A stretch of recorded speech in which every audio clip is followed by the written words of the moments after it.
বাংলাদেশের রাস্তায় একচ্ছত্র অধিপতি টয়োটা এবং তাদের দীর্ঘদিনের সঙ্গী নাভানা এখন আদালতের মুখোমুখি। ডিস্ট্রিবিউটর আর কোম্পানির ভেতরকার বিশ্বাস এখন এতটাই তলানিতে যে মামলা গড়িয়েছে জেল জরিমানা পর্যন্ত। শীর্ষ কর্মকর্তাদের বিরুদ্ধে নাভানা প্রতারণা ও বিশ্বাসভঙ্গের মামলা দায়ের করেছে। একদিকে নাভানা লিমিটেডের সাথে টয়োটার আইনি লড়াই, অন্যদিকে বাজারে নিশান আর হুন্দাইয়ের উত্থান। সব মিলিয়ে বাংলাদেশের টয়োটার সাম্রাজ্য দেখা দিয়েছে অস্থিরতা।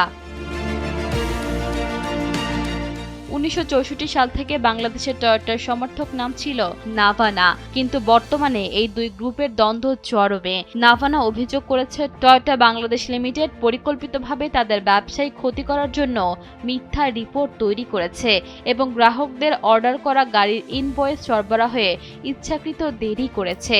পিবিআই এর তদন্তে এই অভিযোগের সত্যতা পাওয়ার পর আদালত সমন জারি করলেও বৃহস্পতিবার টয়োটার শীর্ষ ৩ কর্মকর্তা আত্মসমর্পণ করলে জামিন পান তারা।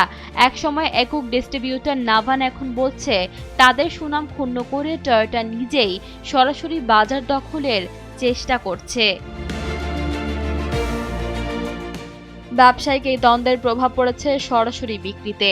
২০২৫ সালের নতুন প্যাসেঞ্জার কার রেজিস্ট্রেশন গত ১৩ বছরের মধ্যে সর্বনিম্ন পর্যায়ে নেমেছে। এসইউভি সেগমেন্ট টয়োটার ঘাড়ে নিঃশ্বাস ফেলেছে নিশান, যাদের দখল এখন ৪০% মার্কেট শেয়ার। হাইব্রিড গাড়ির ক্ষেত্রে টয়োটাকে অনেক পেছনে ফেলে দিয়েছে হোন্ডার ফিট ও ভেজেল। বাংলাদেশের গাড়ি অ্যাসেম্বল শুরু করায় হুন্দাইয়ের বিক্রি গত বছর ৮% বেড়েছে। অন্যদিকে ক্রেতাদের রুচিও বদলাচ্ছে। মার্সিডিজ ও বিএমডব্লিউর মতো বিলাসবহুল গাড়ির বিক্রি ৩০০% বেড়েছে, যা প্রমাণ করে মানুষ এখন টয়োটার মতো কমন গাড়ি ছেড়ে প্রিমিয়াম ব্র্যান্ডের দিকে ঝুঁকেছে।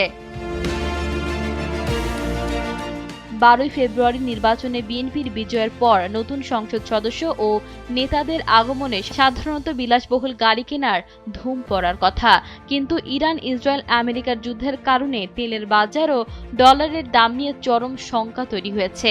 এর ফলে টয়োটা মধ্যপ্রাচ্যের বাজারের জন্য তাদের উৎপাদন মার্চ মাসে ২০,০০০ গাড়ি কমিয়ে দিয়েছে। যুদ্ধের কারণে জাহাজ চলাচল ব্যাহত হওয়ায় বাংলাদেশেও গাড়ি আমদানিতে বড় ধাক্কা আসতে যাচ্ছে। ঈশিতা আক্তার, সময়ের আলো।